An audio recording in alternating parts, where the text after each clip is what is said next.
This shot is a rough version of the final battle in Avengers Endgame, and it looks pretty similar to what you saw in theaters.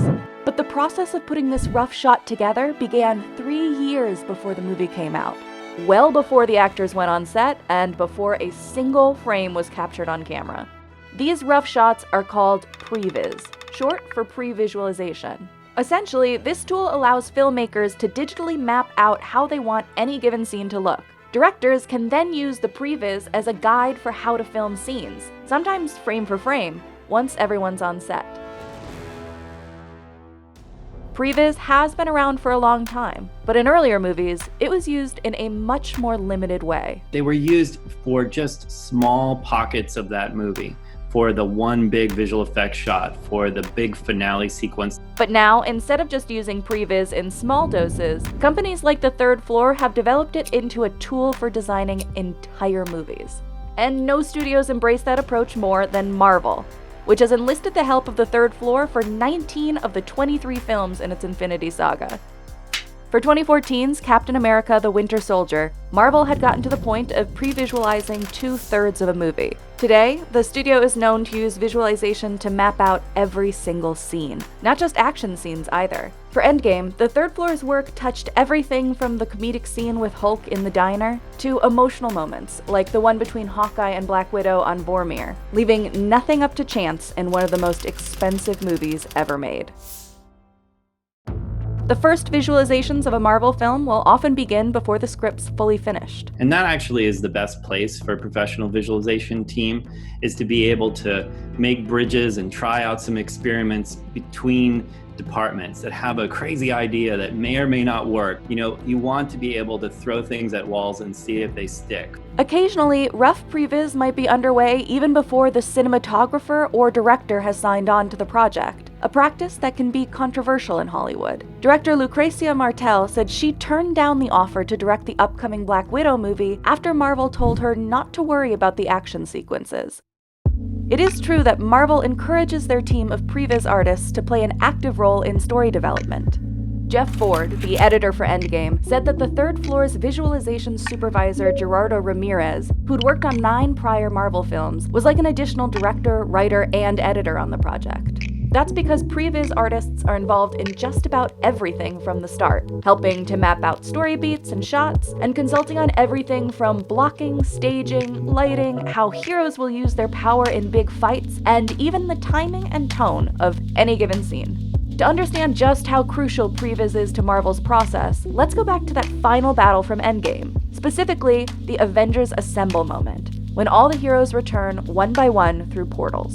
The Third Floor presented Marvel with 2 previs takes on that arrival moment. One was slower and more emotional, while the other was higher energy and had the heroes arriving mid-charge. Ultimately, Marvel went with a blend of the 2 versions. A lot of this is done to save money. Today's Previs tools allow filmmakers to do virtual location scouting and test out advanced camera work. Take, for example, the Sony Marvel movie The Amazing Spider-Man, which was shot in 3D. The filmmakers wanted to have some cool first-person shots of Spider-Man swinging through New York, but they didn't want to make audiences nauseous. So they used Previs from the visualization studio Proof to determine how much and what type of movement people would be able to handle. All of this is then extracted into a blueprint for production called techvis, which provides filmmakers with all the data and diagrams they'll need to actually recreate each shot in real life. Essentially, this is where all the detailed math happens. Remember this scene from Thor Ragnarok where Heimdall leads the Asgardians across the bridge? The Third Floor did the techvis for that crane shot to work out the camera height and lenses they'd need, along with the distance from which they'd film the characters. For Endgame, they produced over 100 different technical mock-ups containing information like this, all of it accurate to the real locations and equipment they'd be using. Getting all the numbers down pat is especially important for a movie like Ant-Man, where characters dramatically fluctuate in size from one moment to the next, or Doctor Strange, where the folding city imagery required a lot of dimensional mathematics. And techvis is useful for quieter beats, too. Marvel used it to define the camera parameters for this weighty scene between Hawkeye and Black Widow in Endgame, to make sure they'd hit the right tone and visual impact. Filmmakers can even plug the data from techvis into a motion control camera system, which lets you program precise, repeatable camera movements. They're also well-versed in programming robotic dollies robotic cranes that move the camera around. Setting up such a tightly controlled shooting environment can speed up production a lot, and when you're on location for a Marvel movie, every minute counts. The visualization process doesn't end with shooting, though. The third floor's work on a Marvel film can run all the way up to the end of post-production, because of the process called postvis. This involves taking the live-action photography they've shot and combining it with the previs elements. Take this moment in Endgame, where Strange, Spider-Man, and Star-Lord join the final battle.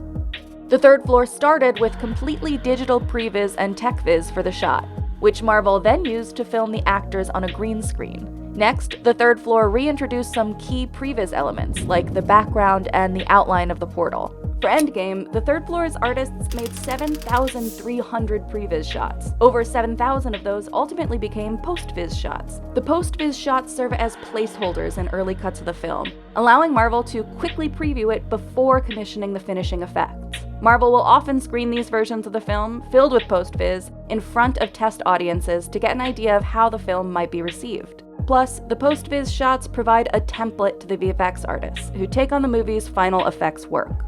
Using visualization from beginning to end can save Marvel millions on expensive effects and shoots. And ultimately, having all the technical stuff squared away will ideally free up the director to focus on getting the best performances from their actors on set. They can be warned about things that are up and coming that might impact their craft, so that they're not surprised about it when they walk onto the set. But doesn't having all of these shots pre-rendered diminish the role of directors on Marvel movies? Not necessarily. Another advantage of in-depth visualization is that Marvel isn't limited to hiring big action directors. The studios become known for their unconventional director choices, often pulling talent from the indie or TV circuit. And that's where they can really benefit also from the previs process, as they can trust a team like ours to work with the stunt coordinator. So that all they have to do is be like an avid viewer of their own film as it's coming together, and to be making comments like they do with everything else. Some directors might chafe at Marvel's wide-ranging use of previs. Others may welcome the fact that Marvel has a dedicated team of previs artists and VFX specialists who know how to plan out action sequences. Marvel's extensive use of visualization has helped the franchise maintain a coherent vision all the way through Endgame. Given Marvel's box office dominance, other studios may follow their model of embracing visualization, even for smaller productions. The third floor has worked on a number of non-action films in recent years, from art flicks like 2016's Nocturnal Animals to political biopics like 2018's Vice. Now that the digital world is merging in with the physical world, that is going to be the future of a lot larger swath of content creation than just these very ambitious productions.